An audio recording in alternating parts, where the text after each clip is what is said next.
is up, and it's good. You're listening to The Extra Point, hosted by Phil Ruskin. Welcome.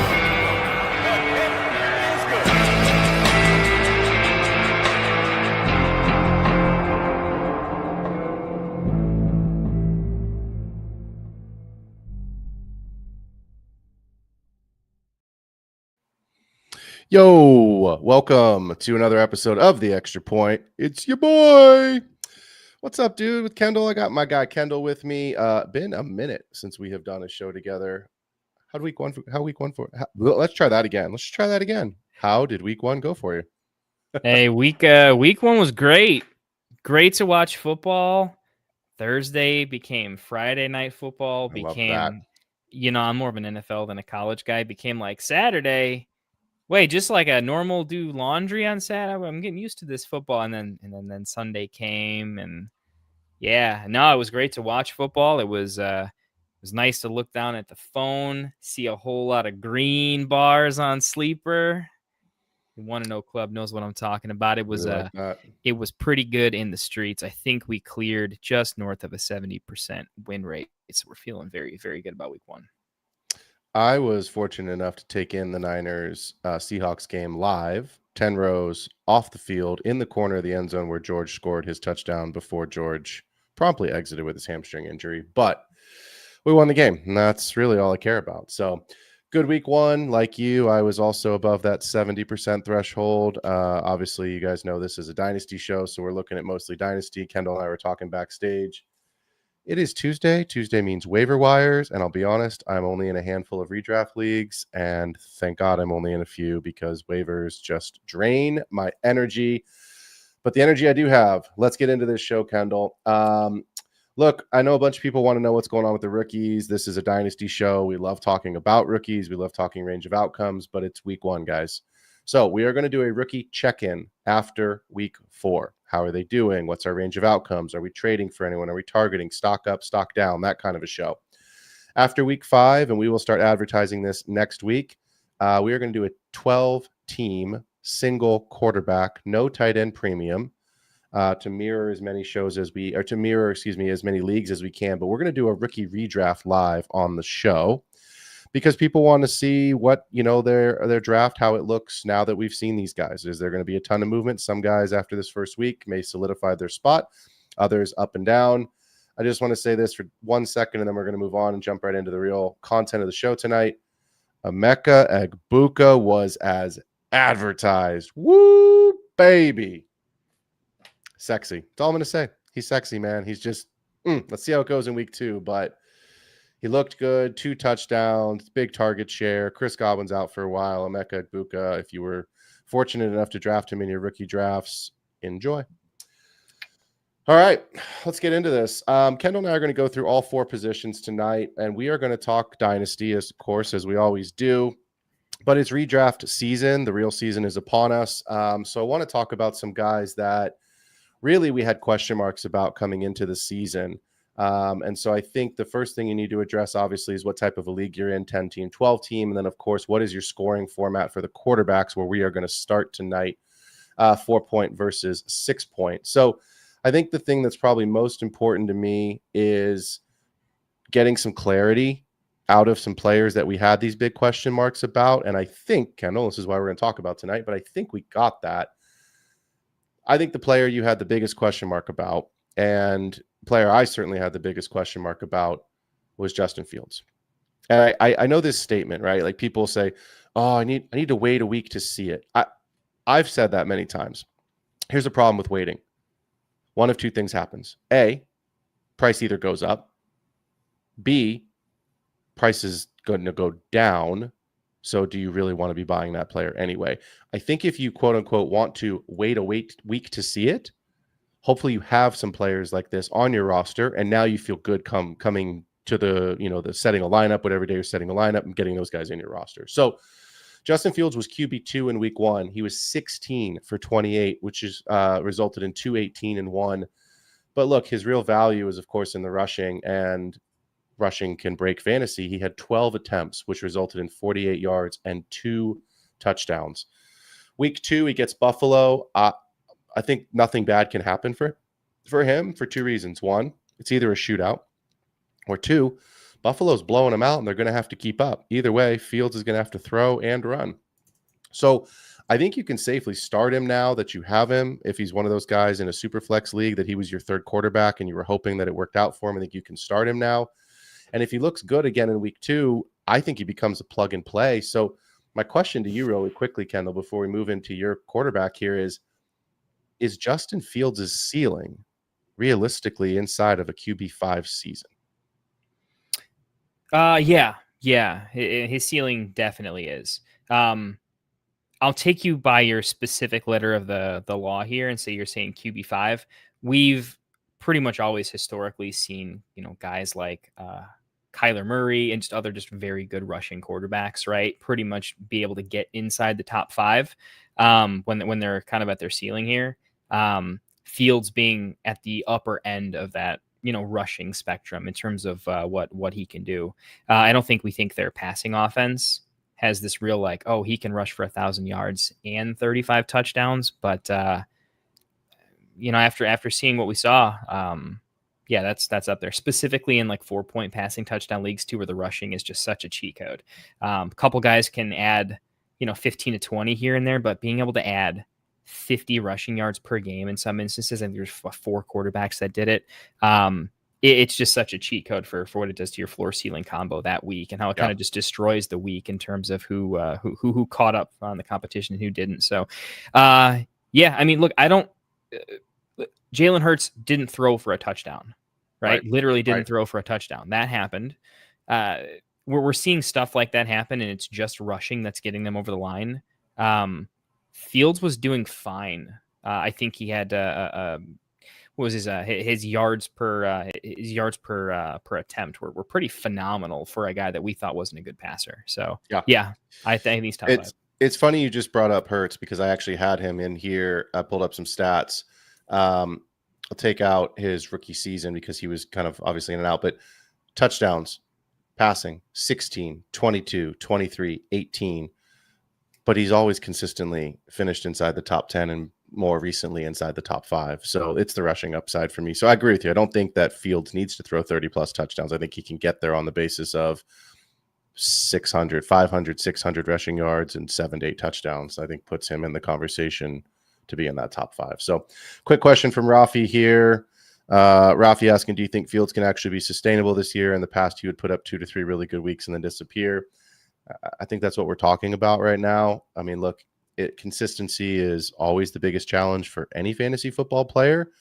I think there's 2 things that are going to be true on a weekly basis for the Jets. Number 1, I don't think they're very good. So as much as I like Sauce and I like a couple other pieces in the defense, Sauce got torched last week. And at the end of it all, I think the Jets are going to be playing catch up more than they're not. And Fields is going to run. So yeah, Rafi, I think he's going to be viable on a weekly basis as a plug and play. So Kendall, let's move on to your guy. I love it. I'm just going to say that, but Mike is yours. Who is a quarterback that you had some questions about that you think have been answered here by week 1?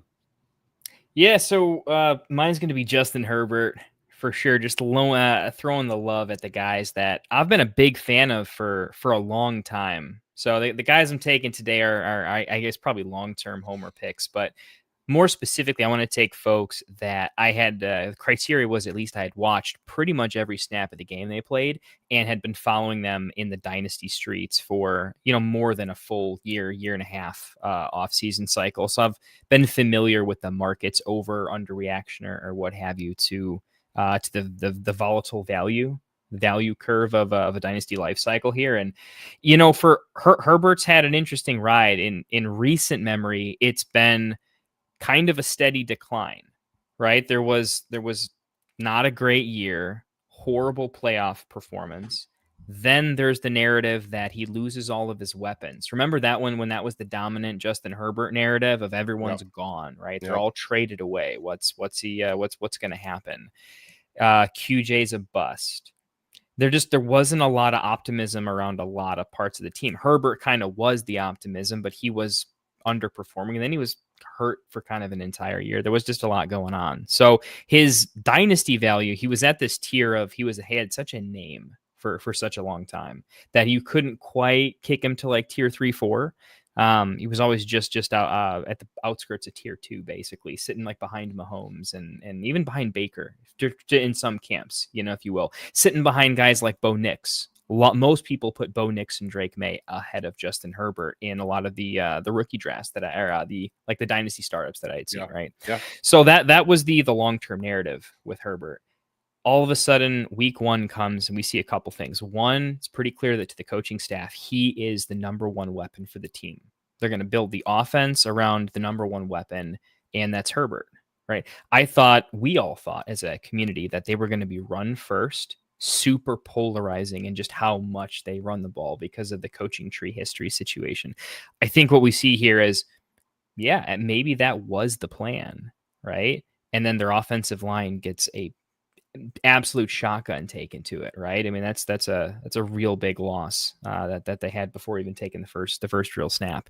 And so maybe they were going to be more run heavy, and all of a sudden they realize in training camp the way to move the sticks is going to be running through the air, because it doesn't seem like it mattered who he passed it to. If they were open, they got the ball, and they got a beautiful catchable spiral in stride. And I don't think we think any of these weapons are, fantastic outside of Ladd, who had a great game, by the way, being asked to play some different roles. He just was always open. And Ladd reminded me a lot of Amon-Ra when he really broke out for Detroit in that game. And when he was just always open, and Herbert just found him and completed a bunch of passes. So I don't know, getting back to Herbert, just to kind of wrap it up with him, for me, he's past Mahomes in Dynasty for me. Basically, he's just outside of the tier 2 of running backs or of quarterbacks. So you've got your elite rushing, plus they're in a great offense guys, right? We're usually calling them a top 4, Hurts being the 4th, Burrow usually going 5th in Dynasty.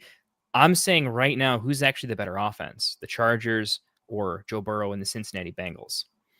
I mean, just throwing that out there, but I think it could be the Chargers long-term when we look at it later on in the year. And if that's the case, Herbert's doing really good with some great weapons. I think he might potentially claim to Dynasty QB5 by the end of the year as my QB6 in Dynasty. Things look very good. 32 rushing yards, just enough to move the needle. Give me some Justin Herbert. Fire him up. I mean, they play the Raiders this week. It's a winnable game. They could very easily start 2-0 with 2 division wins. So I think they looked great. Obviously, everybody outside of the city of Kansas City was rooting for them. So yeah, you like what you saw. And that could be a barn burner, actually. Gino's playing some good ball too through 360 yards. That could be a game, actually. I think it could be a good game. But I say it's a winnable game, right? Like you're not going on the road to Buffalo where you probably think Buffalo's going to win that game. I think you're playing a team that you can win. So we'll see how it goes. But let's move into the running back space, because these 2 names are, yay us, the perfect names that everybody needs to talk about. Yeah. Look, it's Javonte Williams for me. He was the RB5 in week 1. And let's pause there for 1 second, right? I'm watching this game. I've kind of got the goosebumps. Football starting, right? The kickoff. We get the injury on the kickoff. So then you kind of, your energy comes down a little bit. And then you see the flag get tossed and you go, what did I, because I was watching it in a bar in public, so I couldn't really hear it. There's the subtitles on, but whatever. I don't really read those anyway, And so it's like, I kind of have a sense of what's happening. And then all of a sudden I go, I think Jalen Carter's just spit. I think he's about to get ejected, which of course he does. So does Javonte score 2 touchdowns, 1 on the opening drive if Jalen Carter's in there? I don't know. But this is, again, why we're talking about him, because Jalen Carter wasn't there. He goes 15 for 54 with 2 touchdowns. Cowboys get the Giants in week 2, so they have a great defensive line. We know about the pass rush. We know what that looks like, but they just gave up 133 yards on 20 attempts and a rushing touchdown to the Commanders to Bill. So it's I think the Giants defense will get better throughout the season, but it's early. The Cowboys, they didn't trade for Tank Bigsby. They have not been in the mix for another running back. Miles Sanders had 4 attempts, one of which was a fumble. It's Javonte's show. It's the volume was low, right? 15 rushing attempts, same as Omarion Hampton. Omarion Hampton is a rookie on a much better team that wants to run the ball first. But it was 68% of those running attempts. all went through him. So my question to you is, I put Javonte on the block immediately because I don't believe long-term Javonte is the answer for the Cowboys, and I don't believe long-term that Javonte is going to get back to the levels that we saw his rookie season for the Broncos. I will say this. No one has made me an offer for him, which makes me believe that the league also feels that way. However, it may be one of those blessings in disguise, and this is why we're having this conversation. What do you do with Javonte Williams if he has a similar stat line against the Giants this weekend? If he has a similar stat line? We're talking Dynasty. If he's got, let's say he goes 15 for 78 and 1. So let's give him 20 more yards and take away one of the touchdowns, which still probably scoring-wise puts him relatively close to where he finished last week. 4-point delta, if my math is right off the top of my head.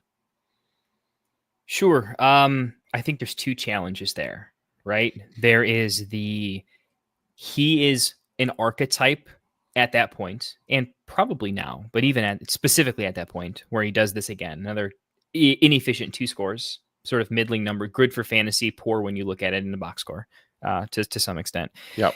He's going to be worth more on the roster that he's on, assuming it's competing, than he is in a trade. And you can extrapolate that further by saying it's just generally poor form to be buying a running back early in the year. Yep. Because they're the most volatile. You don't know when you need them until you know you need them, but you need to be in week 10 knowing that you're going to hit the playoffs or have a chance to. Not enough has played out. So probably a savvy league in that even if it's a good buy, you should probably wait to know more information about your lineup. Yeah. So that's why, even if I thought it was a nice player to buy right now, it's sort of a tough click. You're clearly selling high, and I just think it's one of those just weird inverse values where normally when a player hits the market, the whole idea is someone's trying to cash in on an exit and have that be the high point. And this is just a situation where I don't think you're gonna get that until someone really needs them, and no one's gonna really need him until week 10. So I think you got to hold. I agree. I mean, I think, like I said, it could be a blessing in disguise. Now, I will say it's the only roster that I have him, and it's a rebuild, so I'm looking to get a pick out of it. But I think you and I are in the group chat, right? I think the common thread that I heard from a lot of different people was, damn, Javonte's on my bench. Nobody had the guts to start him. So it didn't matter. He could have been the overall RB1 on the week. He was on your bench. So, but look, I do think he's a player to at least keep an eye on because we saw so much in Denver that we loved, and it's been a while since we've seen it, and the situation is right for him. So like you said, maybe later in the season we're talking about him again when we bring up some more, deep dive into the trade market. Obviously, as a Dynasty show, we will get deeper into that as the season progresses. Let's transition over to your player because... Yeah, so let's talk about some Breece Hall.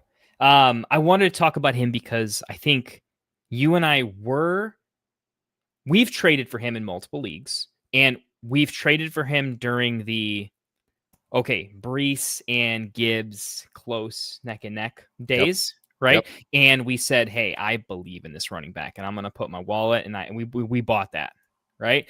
I also think we've both continued to believe and saw a dip in the market and bought when he was much cheaper. And this sort of, the Jets are gross, everything attached to them is gross or gets bad. Same thing the Bears had going on for years, and have seen through that to some extent. And man, was it fun to see that on Sunday. Oh my goodness, was it fun. I mean, right out the gate, you didn't get past the first quarter. And if you were watching that game, if that was the game that was on in your house, you were glued to the screen waiting to see what Breece Hall was going to do next, because he could break it at any second. Every time he touched the ball, it was magic. It was after contact. It wasn't just, he ran and then he got tackled. It was dynamic runs. It was, I didn't catch the ball a ton, but when he did, it was fantastic.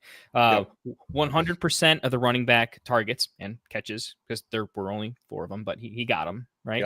Yep.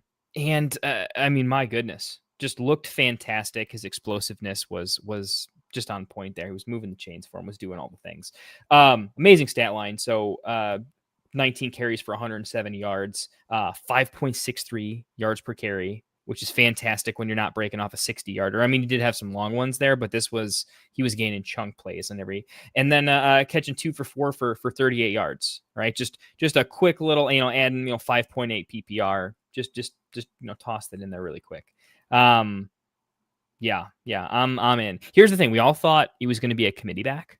Yep. But the NFL has kind of moved towards no one gets crazy touches anymore, right? Jameer Gibbs can barely get a 60% snap share, right? RJ Harvey might never get to a 60% snap share, and you still got to see what he had some sauce there on that big long run. It's just one of those things where if they're going to be committee backs for the most part, you need all the valuable touches, and you can't overinvest in these plotters who are just like the James Connors of the world are less valuable than they used to. They're still valuable.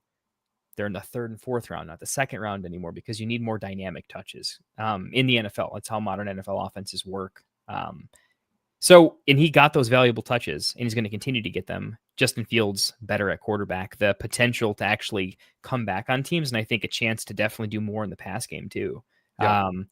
Fire up Breece Hall in the Dynasty community. Here's the great thing. He's good right now, but if they suck, if all of a sudden Justin Fields gets a little turnover happy, they can't throw him the ball as much. Let's just say he has one good game in the next 3 games, and we're talking about other players, and it's the game that we were happy and then forgot about.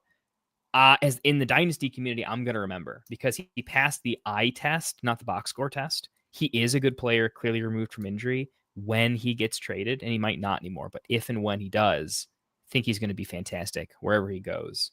If there's a mid-season trade to Dallas of all places or something along those lines, the talent's there. The talent's there for him to be Saquon Barkley and to the Eagles. Like he still has oops, I'm traded, and now I'm a top 2-3 running back in the entire NFL. I think that's still there, and I'm happy to see the Jets doing better. So, yep. Yeah, I love it. I would just say this one thing, and we'll move to wide receivers because this has always been one of my quote-unquote rules. I always bet on the player, not the situation, because in the inverse of that, right, we've seen great players go to poor situations. We could see kind of meh places, right? Players go to good situations and they don't produce because it's a meh player. I want the top tier players, and the situation, sure, it can elevate their ceiling or lower their floor a little bit, but like you said, at the end of the day, I'm going to bet on Breece more than I am going to bet on Breece as a Jet. Wide receivers, there's 2 of them here I think we want to talk about. Look, this is a Dynasty show, which is why I'm bringing this player up, because in Dynasty, you need players like this on your roster. I know he's the hot waiver wire now named this week in redraft, and fine, but listen to obviously I love my stats, so listen to some of my social proof here of why I'm bringing him up. But it's Cedric Tillman. Right. And here's the thing. 5 for 8 last week translates to 52 and a touchdown, puts him at wide receiver 17 on the week. If he doesn't score the touchdown, you're probably disappointed. But the 8 targets is what's encouraging for me, because Jerry Jeudy, who is very clearly the number 1 wide receiver in this offense, was also 5 for 8. He goes for 72 and 0. So it's an even split with Tillman just getting the score. Now we'll talk about him, spoiler alert, in a little bit. Harold Fannin, who actually was the leading receiving target earner for the entire team. But it's Joe Flacco, who loves to throw the ball. And every year, Joe Flacco has between 2 and 6 weeks that really helps your team. He's 25 years old, so that's a little concerning for a guy that's only a second-year player. But look, there's not much else in Cleveland at the wide receiver position. Isaiah Bond went 1 for 5. Dylan Sampson caught 8 passes, and I think Dylan Sampson going to retain his role even when Judkins comes back, which could be this week. But when you're in a dynasty league and there is no waiver wire, the bench is your waiver wire. I want to ask you this question, Kendall, because this is the question that I'll be honest, I had to start him last week. It's a 3 wide receiver set. I've made some trades. My team is insanely top heavy, so I just don't have any depth. I started him in my main dynasty league. You know that roster. That's the Bijan, Gibbs, Jamar Chase. Yeah, you got the running backs. I got that team's just. But here, in a dynasty format, especially in a 3 wide or in a double flex, can you plug Cedric Tillman in as a weekly flex play? I think that's the question we need to ask here. I don't want to, and I think this is one of those ones to watch a little bit more when I say that, I'm nervous specifically about like, I don't want to follow the trend next week, but I would believe it immediately at and following next week. Here's Yep. why. There was sort of the weird, they had a lot of 12 personnel going. There Yep. was the who's their real tight end one, right? Like, no, they just ran a lot of 12 personnel. So, lot of stuff, going on there. I'm pretty sure. Yeah, you see in chat. I'm like, no, I'm not. Yeah, I just had to check that. I was like, yeah, we're gonna Yeah, check, make sure you got too much of a reputation there, Philly Mike. we are getting trolled in the chat about Brock Purdy, but this is a wide receiver segment. Let's keep going. I love him so much there. But no, look, I think the answer is yes. We just got to see how run happy they're going to be, and how the targets need to be able to be volatile is what I'm saying. And Flacco is not the type of guy that's going to be like, oh no, I need to throw to my one and then we'll see what happens. Yeah. Like, no, Flacco's the old veteran who's just out there just wanting to sling the rock. You know what I mean? He's got no loyalty to anybody other than like, can you get open and can you do what I want to do? Right. And I think Tillman's totally like, yeah, all right, cool. Yeah, I definitely think you can start him. I think the only challenge is he's probably tied to the pass attempts. Like, I don't think he can perform well in a game where the pass attempts are there, but we're just going to see that play out over the season. If the Browns are in a limit the pass attempts, keep the game hyper close, try to run it 30 plus times, I think you lower yourself to a ceiling where you'd rather take the dart throw deep ball Calvin Austin, if that makes sense. Yep. But if they're saying we're not winning a Super Bowl this year, Flacco, you're going to throw, here's our social contract to you. You're going to go out there, you're going to throw the rock 40 times, have some fun kids, sell some tickets. Let's see what happens. If he's going to have at least 25 completions a game, then yeah, I think he's pretty startable. Yeah. I think you're right. I think my outlook on him again, when your bench in Dynasty is your waiver wire, I think there's a lot worse options. You can go and find a flex or even a start from Tedrick Tillman and go and see what the cornerback shadow report looks like. So let's move on. I know you've got a great wide receiver to talk about here, and someone that that I historically, not very long historically, because he's only been in the league 1 year, but I historically have been very in on. So I was very happy to see this, but tell us what you got going on at the wide receiver position. Yeah, let's talk about Keon Coleman, guys. So archetypal, he kind of fits the early day 2 NFL pick, like what's become like the 30th pick to like the 36th pick in the draft, basically. That range of, he's a wide receiver, but there's a reason he slid. He didn't slide, but he doesn't go like in the top 10 picks. Raw prospect, but good, freakish, and he goes to one of the best offenses I've ever seen, right? He's raw. Things don't start out as well. I think most of the community had kind of labeled Keon an almost perpetual bust a little bit early. It just felt like it's the Mark Andrews thing from just the other day. It's like, your team's putting up this many points. How are you not like doing something with it? It's why Kincaid is so hard to forgive and why we almost didn't draft him at all this year, even though like he fits the profile of, you're going to throw a dart. Why not throw a dart on the Buffalo Bills, #1 offense? And we still couldn't do it. Right. It was like, yeah, but I should see some pop, and we didn't see it enough last year. And I think that's when we're like, all right, go give me Mims over this kid, because at least I've seen Mims score a deep touchdown. I think we all forgot that there's this, kids can develop. He needed a training camp to develop. He always was freakish, but raw. And I think we see a guy who had some mixed camp reports, but like there were very real good ones. There were he had some mistakes, right? Here's the thing. He comes out, he plays a ridiculous amount of snaps, puts himself in a winning situation, and Allen throws him the rock a bunch. This is a guy who had some drops, had some bad routes, and he goes, 8 for 11? You don't go 8 for 11 in the NFL if you're not in the right spot with good awareness. CeeDee Lamb didn't go 8 for 11. You know what I mean? Like, yep. There are good wide receivers. He just straight up outperformed when he needed to. He was also just a part of one of the game of the year, hands down, right? Yep. Who decides who plays? Coaches. What do coaches like? A good kid with a good story who just put his head down, did the work, and showed the hell up for them in the game, right? There's no way he's not 80% plus the rest of the year. right? For sure. He's the guy right now. If he wasn't the guy, he's the guy right now today until he doesn't, until he decides I don't want to be the guy anymore. Josh Allen's never going to decide, you know what, today's not the day to put up 30 points. They could be, playing a nothing team and they're still going to want to put up 30 and they're going to put up, that amount of offense. So I like him. What's not talked about too much is that his touchdown was a super fluke, right? But keep in mind, he had two 2-point conversions that were thrown his way that didn't happen. So that could have bolstered him quite a bit. Also, that's a big coach, quarterback. They're throwing the key on Coleman in all the high leverage situations. Confidence. Right. So he's the guy, right? Yeah. Shakir's hit a ceiling. Palmer's great. I had him as kind of a mini sleeper.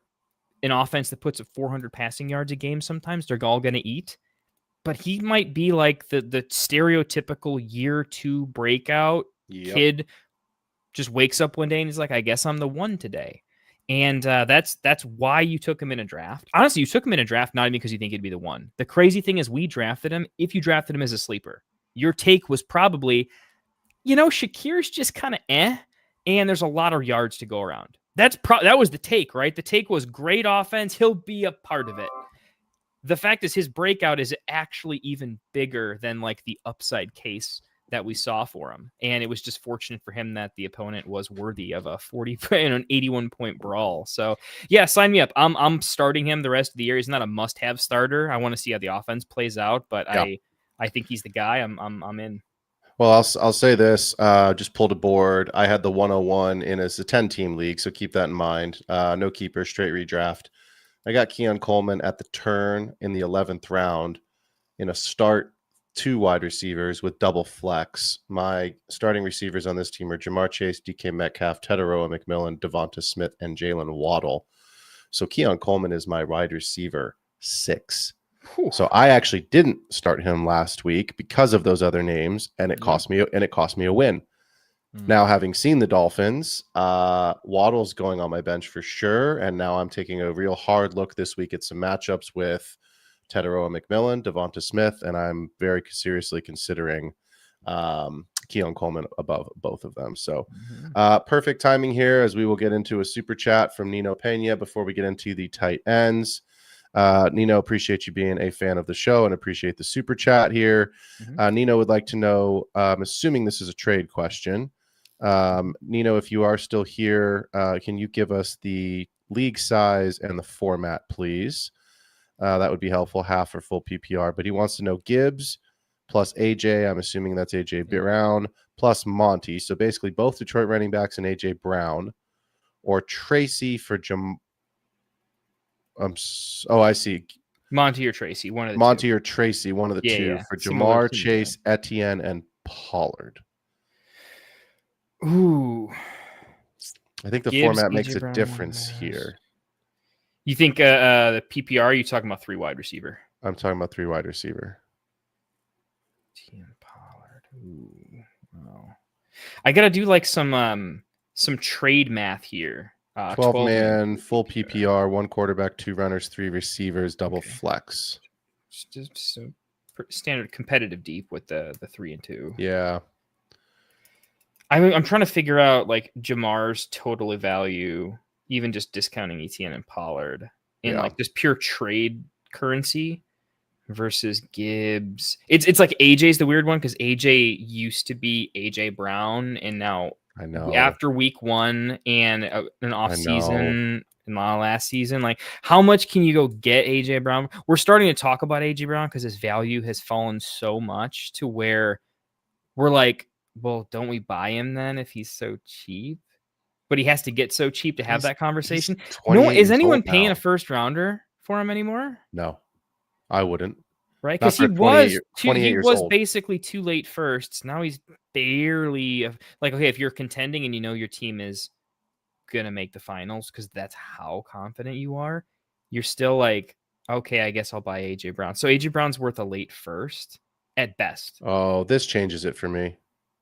Oh, the current roster? Current roster is JT, Kyron, Etienne, and Pollard, and Jamar, Sutton, DJ Moore, Buka, Keenan. So he's so Nino has Jamar Chase. He has Jamar Chase in the 3 wide receiver. So I'll tell you this. You're saying his team is too good to add the other 2 pieces and still make use. Yeah, I think I see what you mean. I was going to take the Jamar Chase side of this trade because of what we just saw from Etienne, and Pollard is fine. Because the difference to me is this. Jamar Chase's ceiling over A.J. Brown's ceiling is night and day. Whereas Etienne, I think Etienne is going to have minus, I'm not going to say the words out loud, but if Monty becomes the guy, I don't think unless Monty becomes the guy, I think Etienne has a higher ceiling than Monty does, especially now with the Bigsby trade. Yeah, I wouldn't trade Jamar Chase away. I would stick with what you got. If you really have JT and Kyron with Etienne and Pollard, you can win this league. Jamar Chase, Cortland Sutton, DJ Moore, Mecca Buka, Keenan Allen. DJ Moore's like a year away from just being a guy. Like I'm thinking Correct. 2-3 year window. Like DJ Moore could maybe have a good season this year, and we're already at could. So let's settle it with this. So you're a Jamar Buka. Like Sutton's good, but Knicks looked like shit. And honestly, I think that is a lower ceiling than you think with Sutton. So that could be Jamar Buka for like a high end like league winning team, right? It's Jamar Buka and then JT Kyron, right? Those are your like key pieces. Yep. But you just said it. In 2 years, DJ Moore could just be a guy. In 2 years, AJ Brown could be just a guy. Monty will probably. I'll put it this way: if I did the trade and picked up the Gibbs side, I would be looking to sell AJ Brown as soon as it made sense. Agreed. You can't sell him for a pick if you're contending, because why would you give up production for a pick? Correct. Right? You wouldn't. So you'd have to flip him for a down tier plus like a second next year, which is still kind of difficult. Interestingly enough, like I would do that side of the trade if I could definitely trade AJ Brown away for Keon Coleman and a second, probably maybe a second and a third. I'll raise you this: I would take AJ and Monty in that trade and put them together for something, not just Brown, because you've got Kyron, you've got JT. Yeah, okay. You know what? At that point, you would have Gibbs, JT, and Kyron. I'm with you. There's no way you can sell. Your whole point is like, by the time the offseason hits, Monty might not be tradable, and AJ Brown might not be as tradable as you think. And Gibbs is the only liquid asset. And at that point, you've basically you've traded Jamar Chase. Etienne and Pollard, that's a legitimate thing. I mean, you're flipping them for two other guys, but is this just a Gibbs versus Jamar conversation at the end of the day? And the whole, I think it's a Jamar plus Etienne for Gibbs conversation. That's the argument I'm making. That's the side that I'm on right now today, especially after the Tank Bigsby trade. Good. He's got a year left. Man. All right. Yep. All right. 3 wide receivers. If it was 2, I'd try to fight back at you, Phil, a little bit. But in 3 wide, you know how hard it is. Me and you have had some super teams, but getting 3 great wide receivers healthy at the same time in one, it's difficult, man. Let's talk about some tight ends. It's fun to talk about the sexiest of sexy players, but we got to talk about some positions that unfortunately we still need, even if you are not in a tight end premium league. Let's talk about Harold Fannin Jr.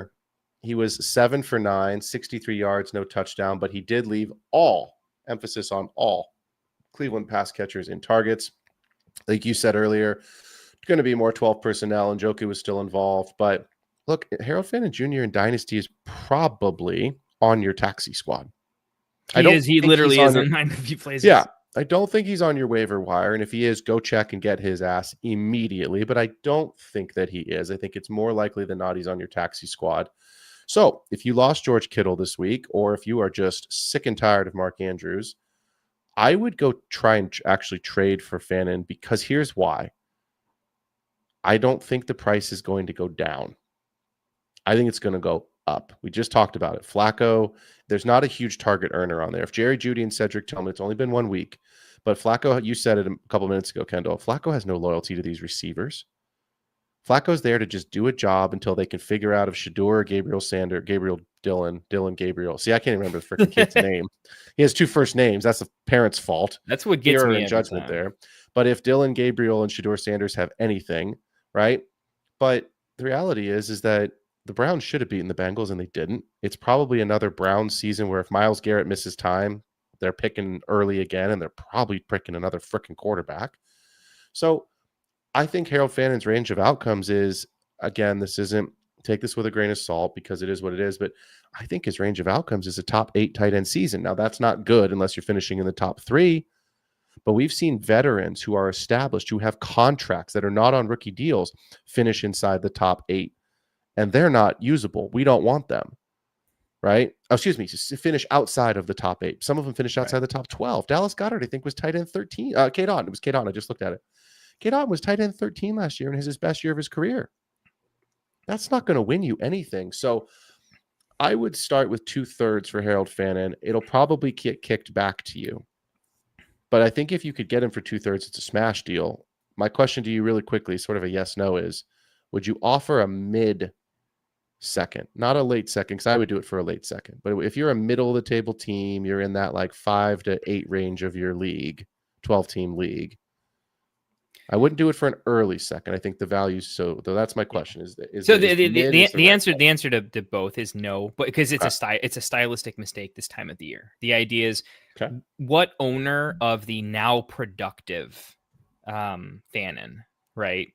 Because you, again, like you said, most people benched or taxied him, right? But that owner now has a productive, playable, startable, flexible, that guy that only gets better. You might, but now so you have to like him more than that guy likes him, right? Now he drafted him, so he'll also be buying more into the confirmation bias of I drafted him, so I'm into him. That's fair. So now your take has to be stronger than his, right? Normally, this is where you have to diverge what you're selling, right? This has to be, do you need production or do you need picks? Based on the time of year, they need production. So if you're investing in Fannin, you have to be, you more than likely want to be a team that's not competing, because you can sell production and it doesn't cost you, right? If you're a team that's competing, you're investing in I can play him now, but I'm also going to play him later. But I'm saying it's going to cost you. Take the previous trade that we were talking about with Nino. It's going to cost you like a productive vet. It's going to cost you the Monty. Yeah. In order to get him, type of a thing. And the idea is, if you're the team that's win now, can you afford it? I think that's the question. If the answer is, my team's good enough that I can afford a luxury, that now Monty or a late second, right? I think that's where most people say he is. Most people would take the mid second over Monty, but the late second hasn't sounded too favorable. So I think most people take the production. Yeah. I think the idea is, if you can give up the production, it's a good trade, and I would do it. Just make sure you can give it up. You know me, I think in longer term windows. So I'm always going to have enough where I can piece together an RB2 level of production. But I do think you have to get, you can't just, you could offer 3/3 and you still would get no's, because that guy is still just saying, yeah, but I just don't want to be thinking about thirds right now. I want to be thinking about today and tomorrow. So trade production away. If anything, you're going to have to at least do a 2-for-1, a third plus a piece. Like, can you trade Ferguson and a third for him? Yeah, or Ferguson for him straight up? Maybe. Right? You know, could you something along those lines? I think makes some sense. We'd have to theory craft it a bit more. Yeah, I was gonna say, I don't want to get it too long and too deep into the weeds, but a name that just quickly popped into my head was like, would you do Hunter Henry in a second for Fannin? Do you think that? Yeah, that I think is probably closer to getting it done. You're competing, so you're hoping this is a late second, and I like Fannin for a late second after seeing this game for sure. That's a great trade. Or I'm looking to tier down, right? I think that's harder to do with how good he looked, but I would I think there's some logic to like a Sam Laporta tier down into him, where you're the one that gets the pick plus Fannin and all of his appreciation. I like the tier up better if you can pull it off for sure. Agreed. Let's talk about one more guy, and then we will we'll move into two new segments of the show this year. All right. I'll do like the opposite of yours then. So this is it's a dynasty show, right? So I'm always talking about guys that are pretty young here. I'm gonna throw out Juwan Johnson. I'm a big fan of his, and all of a sudden just the stars align for him to be relevant for a little while. This is a dynasty show, not redraft though. So why am I talking about a guy who was almost droppable after last year? Here's why. Combine a couple of takes here. One, when you want to do a deal at tight end, like let's say you want to cash out on a tight end. Okay. You typically need someone else there. And because that person's not very good, you usually need two. dart throws to at least start. You're not going to sell your great tight end just to throw Chigakonkwo out there. Right. You got to at least have Chig plus somebody else. God forbid something happens, right? So the value of picking up startable tight end assets for nearly free is valuable in and of itself because it allows you to make some moves and just be liquid, right? It's a piece that I tend to like to do when it's nearly free, just because you can always sell it at a value too if you need to. And so what I'm saying is I think you can get Juwan Johnson for basically free. I mean, after that week, it's going to be a little bit more tough. But here's the thing. Why did he have this week that he just had? Because he was just the tight end 1 on the week. That just happened. So here's what. Kellen Moore loves the slot, right? Every Kellen Moore offense always has a pretty good slot. He made CeeDee Lamb into who CeeDee Lamb is today because of using him in the slot, right? What else do we know about Kellen Moore-led offenses? They are high tempo, right? They typically are always in the top half, if not the top 20, 25% of the league in pace of play, right? They're going to get off 65 plays.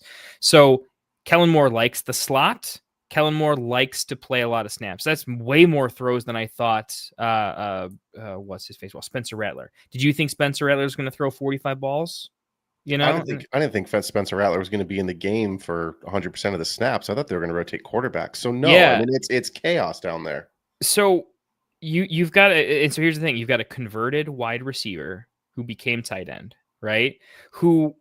But he ran a route. I think 96. It was 96. I was looking at it on PFF. 96%. I think. Yeah. Don't quote me on that. Of routes. Yep, I saw that same stuff. Now remember, last 4 or 5 games of last season. Okay. This is the Taysom Hill injury, right? Mm-hmm. So Taysom Hill's gone. He was being utilized a decent amount. His route participation was 80% plus every single game to end the season, and he went on a decent little run there. Okay, now all of a sudden, you have him able to be in the slot because you can have Shaheed be the X and stretch it, right? Or you can throw Olave out there if you want to, and they were kind of mixing that up a little bit.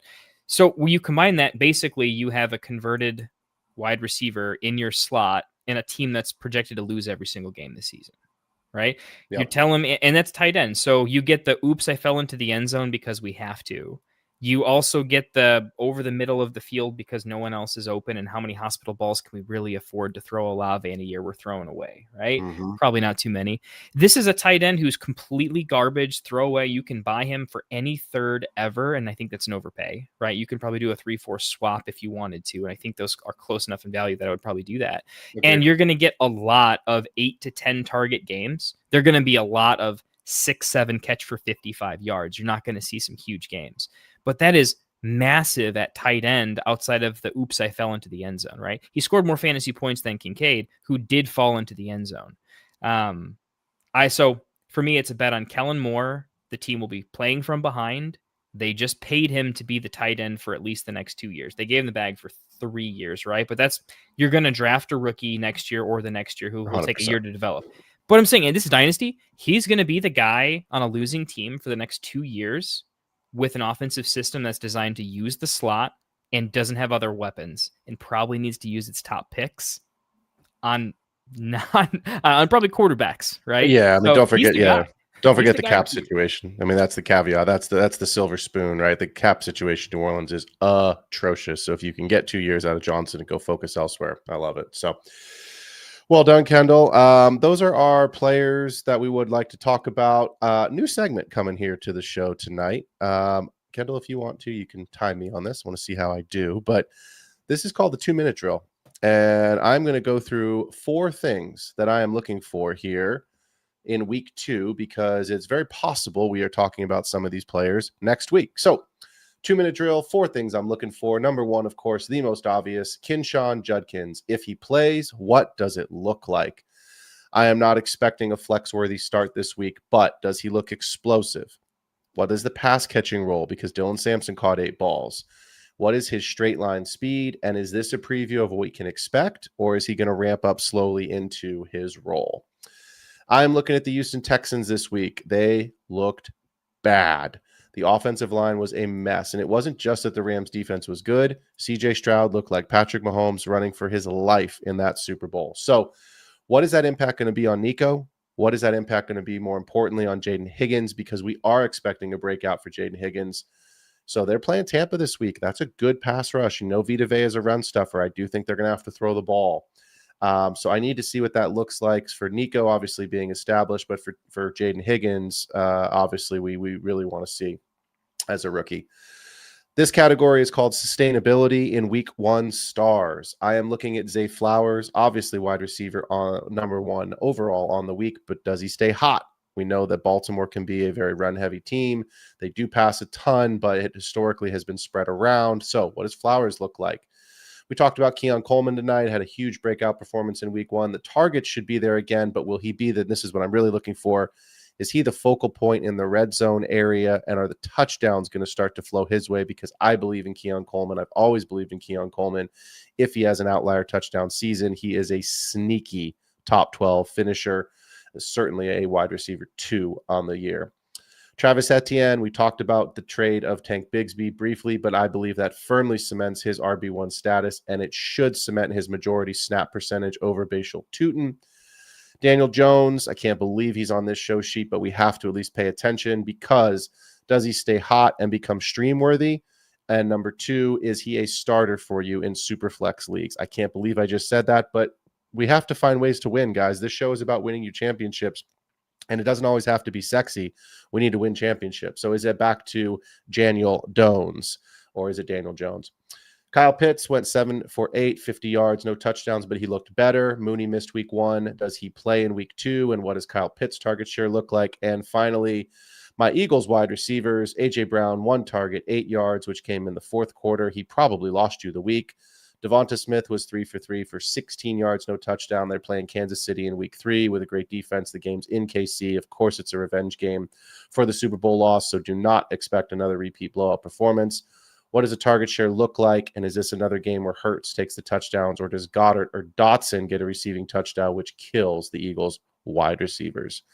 That's probably 2.5 minutes, maybe 3 minutes on my 2-minute drill. So maybe I can clean a little bit of it up. It's a new Kept segment. it under 3, which is pretty impressive, I think. But those are the things that I'm looking for here in going into week 2 and how that's going to impact us in a dynasty format. So good segment, last new segment. I'd pay you. some money for that. That's Thank you. I appreciate that. A little old school, like a watch guide. Yeah, we gotta. I mean, look, we can't just sit here and talk about trading Jamar Chase every week. That's just not realistic in a dynasty league. We've got to talk about things we're looking at, because we still have to you have to treat dynasty like it's still a season. It's not a redraft league, but it is a seasonal league. You have to make sure that you've got the highest value and the highest outcome ceiling performances. You just don't have the opportunity to go on a waiver wire.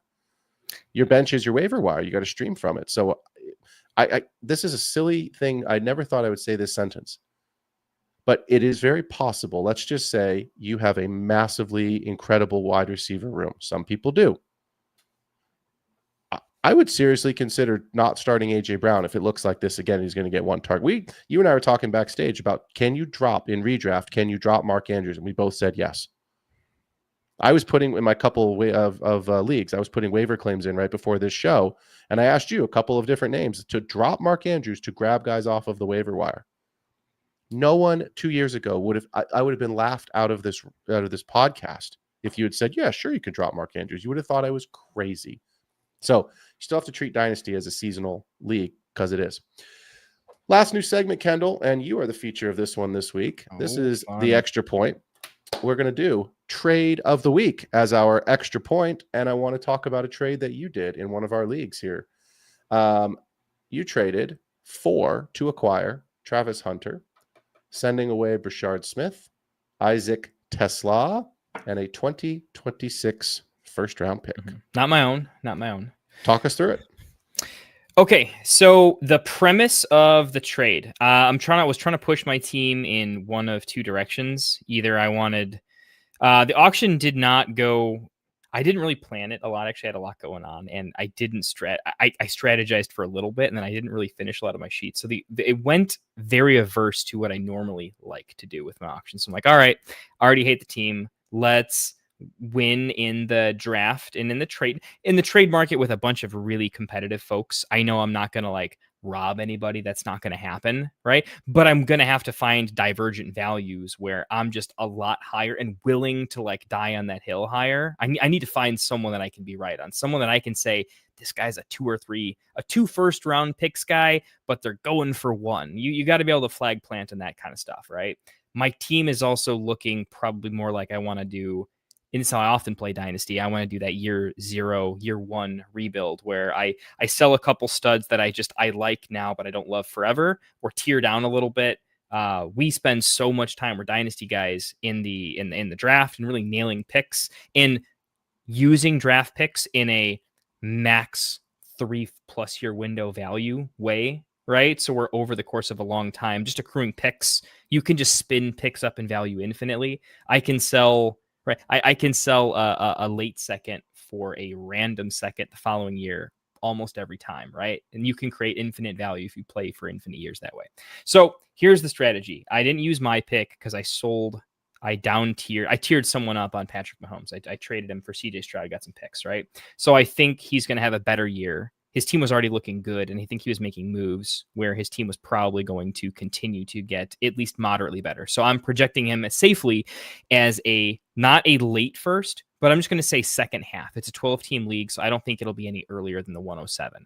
It could go wrong, but I think it's probably second half pick, right? And so I was starting to target a couple of guys who are in the category of, if I'm right. If I'm wrong, I think I'm probably wrong small. But if I'm right, I think I could be right in a disproportionate way. I just have to find the timing, because you got to throw a trade offer on certain players at the right time, right? Too soon after a big game and they know exactly what you're coming for, and they're going to either tax you to high heaven, right? Or they're just going to not do it. They want to tell their friends they turned such and such down because that's how much they're into so-and-so's breakout, right? Too late and they're in the middle of the breakout, right? You know what I mean? And they're literally on the same team, but it's like BTJ had a window where you could go get him. And then 2 weeks later, he was like 2 firsts away. It was just infinitely away at that point. So Hunter's a guy I believe in for a couple of reasons. I won't go down the full profile, but for me, it was just really simply a guy that a young GM trades literally his and his entire team's future away for, has made him the guy, has made him the front page headlines in an entire country, right? Like, you put yourself on the map with this guy, right? He's going to be in the news cycle. He's going to be the guy forever, right? Unless he's just bad at football, he's going to have every opportunity outside of injury to be good. And I think he's actually really, really good at football. And I don't love Trevor Lawrence, especially after that week, but I saw some things happen. I said, hey, I think we're at a period of time where the news on Hunter has not been like, oh man, he's the guy. Okay. So I think there's a window where Hunter's not sexy anymore. We're post-draft Hunter. I think more people were really in on Hunter in the draft process because there's something to talk about. And then Tet started to get talked up, and Tet and camp, and it's all about Tet. And all of a sudden, Hunter isn't as sexy. I wanted to find a buy window on a player that I think is still just as sexy as when people were taking him, basically at the 102. And I think I bought that I like Tesla, but they did just extend their wide receiver 2 and Amon-Ra's locked up, and Laporta's not going anywhere. So unless they have the best offense in the history of football, he is going to be a third. And Gibbs is there. Mm-hmm. Even if he climbs up over Laporta and gets Laporta's red zone touches, which I think he could, you're still not nothing. You're still basically a Dallas Goedert to that offense at wide receiver. Like, you're probably just not going to ever be a huge thing. So Tesla, I think he's going to be cool. I just don't think he's going to be amazing. So Tesla's going for over a second at this point, and I wouldn't pay a second rounder for Tesla. So I'm like, okay, I can sell him at a second rounder's value fair. I think he's worth less. Brashard Smith, okay, fine. If I'm wrong, I'm wrong. But the chances that someone else becomes the Brashard Smith before Brashard Smith does is probably high, in my opinion. And there's just too many guys. So I got Hunter for a first and what I might call like a late second and a third, basically, but throwaways, because I think I can do more with a late second than anybody can, because I get to take my guy with it. This was me saying I will never trade for a player of his talent with more draft capital, so I'm going to do this deal. I don't think I overpaid. I don't think I underpaid, but I do think that Hunter is pretty clearly going to be worth 2+ firsts by the end of this year. So that, I don't know, that was my explanation. That's why I did the trade. I'm super in on Hunter. I needed to find a way to win some damn value. And I wanted to find a way to combine what I think is a later first with assets that on a winning team, I'll never start. Now I could trade them for some value, and I want to turn a later first and some assets that I don't ever want to start ideally, and turn them into what I think is a player that was historically actually still worth like 2 firsts, and can grow from there. I like it. Well, that was the extra point. Even though the show's title is the extra point, that's our new segment, the extra point. Love it. I think just really quickly, Isaac Tesla, it's tough, right? 10 targets for Gibbs last week. Like you said, they just extended. He got the touchdown though. Like, yeah, but the thing with Tesla is like, what if he ends up being a 3 to 4 target, but he's physically really good? Yeah, but you said it, right? They've got to be the highest scoring offense in the league. There's a lot of mouths to feed there. I'll tell you who you can't get for a single first anymore. Meka Egbuka. You can't get him for 2 firsts anymore. No, you cannot. Not He's after just 2 touchdowns. immediately BTJ 3 firsts. That happened faster than I thought. Yep. So, all right. Well, this has been another episode of The Extra Point. We appreciate all the support. If you like the show, you can see the scrolling banner on the bottom. Go ahead and jump on that Instagram page at @the_extra_point_FFB. Listen on Patreon. Listen on Spotify at The Extra Point. Of course, go and hit that like and subscribe button for us on YouTube. We will be back next week. And next week, we will not yet be talking rookies. We'll be talking more about this first month of the season. We'll throw, again, some new trades for you guys in there. Talking about some players that values might be going up, values might be going down. Sadly, we know next week we'll have its casualty list on the IR. So some of those guys on your bench might become very important very quickly. Anyone who has George Kittle, your backup tight end, is now your starter for the next month. I hate to say that, but the 49ers... Tesla is about to score a touch. Isaac Tesla is going to outscore Hunter next week and is going to make me look very stupid. I just realized I've put that out into the ether sphere now, and everyone loves Isaac Tesla, and I should not have done an anti-Tesla take on TV. Man. I sold him for 2 seconds about 3 days before JMO got the extension. So I'm very happy with that's part of what got me thinking, man. Like, I know Tesla fever's here. Huge. I was like, it was such a weird. You ever do those discipline trades where you're like, I'm super in on a guy, but somehow the market's more in on him. Like, he's that sexy. I have to trade him, right? Yeah. Like, before you keep him and never let him go ever, and he becomes Justin Fields, it's come back around somehow. You gotta do what you gotta do sometimes. We all make trades that we don't like that come back to bite us, or don't bite us. They win. They end up winning us, and we all make trades that you're like, oh, I shouldn't have done that. But your Breece Hall trade's finally paying off. It took a long time. It took a while, but I know. And I lost in the league last week. For those that are new to the show, Kendall and I are in several leagues together, but one of which is how we met. It's one of our both main Dynasty leagues. And we both have pretty loaded rosters. And I'm not going to say his name in case he's watching the show, but I lost to, on paper, the worst team in the league last week. So that did not feel good. That did not feel good at all. So I would like to personally thank Jamar Chase and Amon-Ra St. Brown for forgetting to play football. I would also really like to thank Kenneth Walker, who I decided would be a good start over Breece Hall, and that was not my best decision. We're just going to pretend that I didn't do that. We're going to have to do more of that on show where we actually break down like our some actual teams and trades. Well, this one's the one that really got me. And I blame you for this. I blame the rest of our friends for this.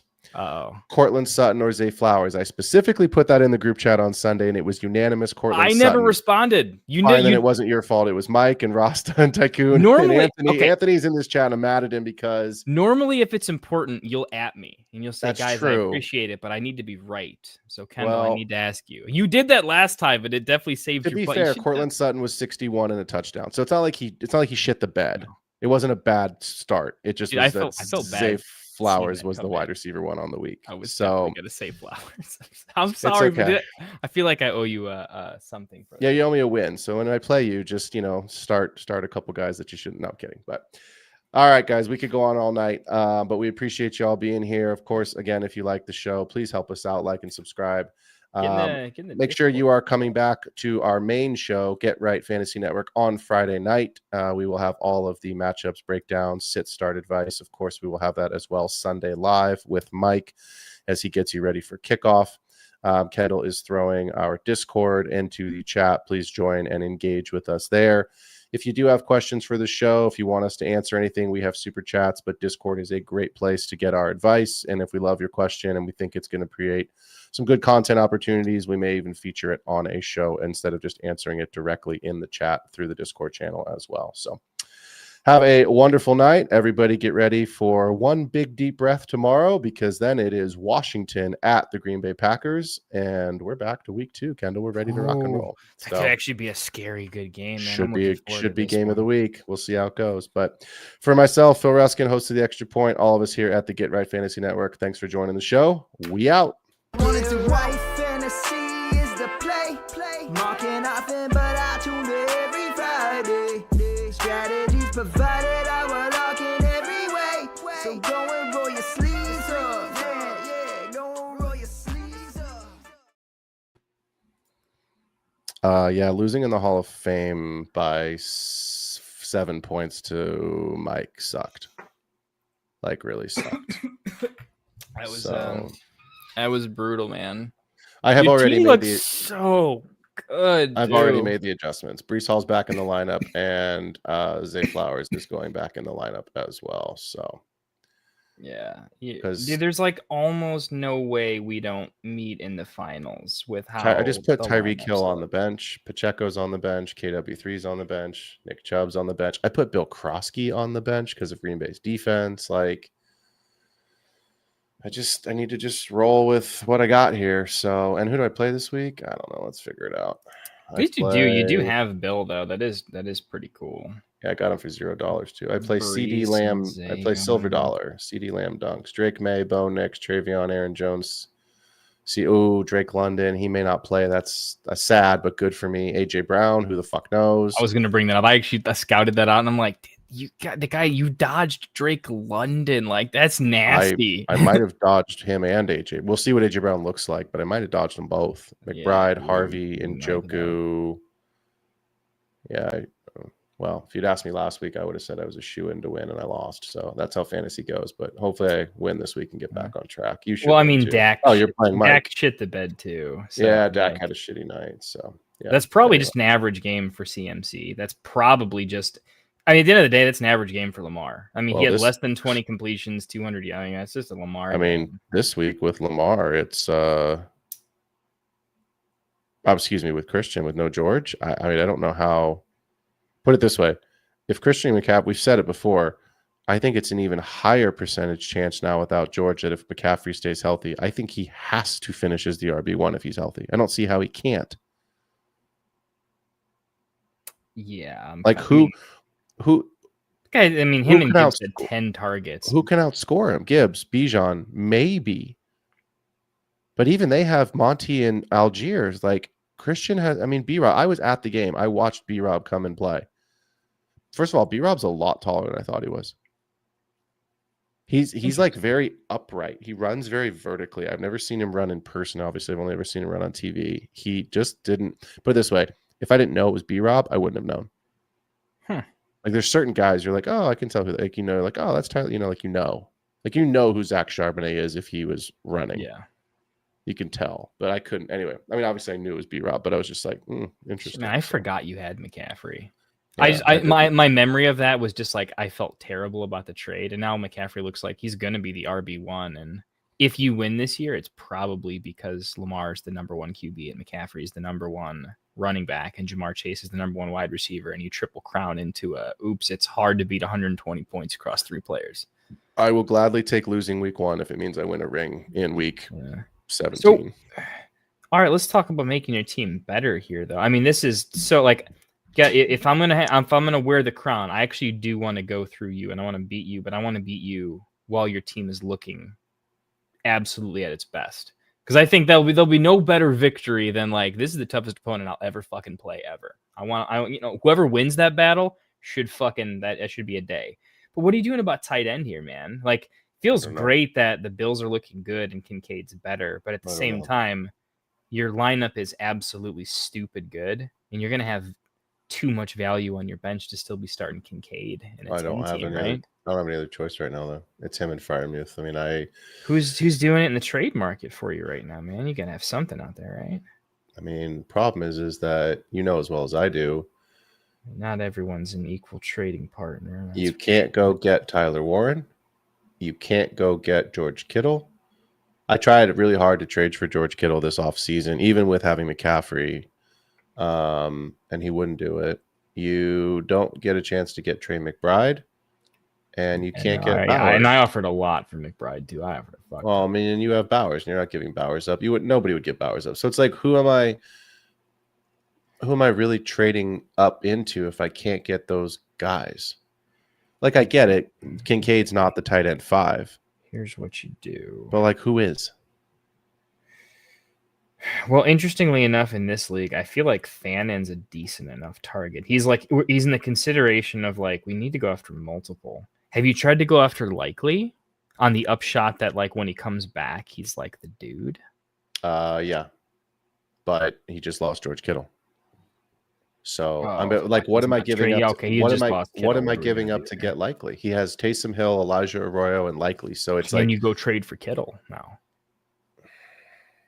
For what? For a third, second? He's got that contract. Do you overinvest in Kittle, saying like you're going to have a championship window this year, next year, and Kittle, give him a third year and make that his last year, but 3-year championship window for easily.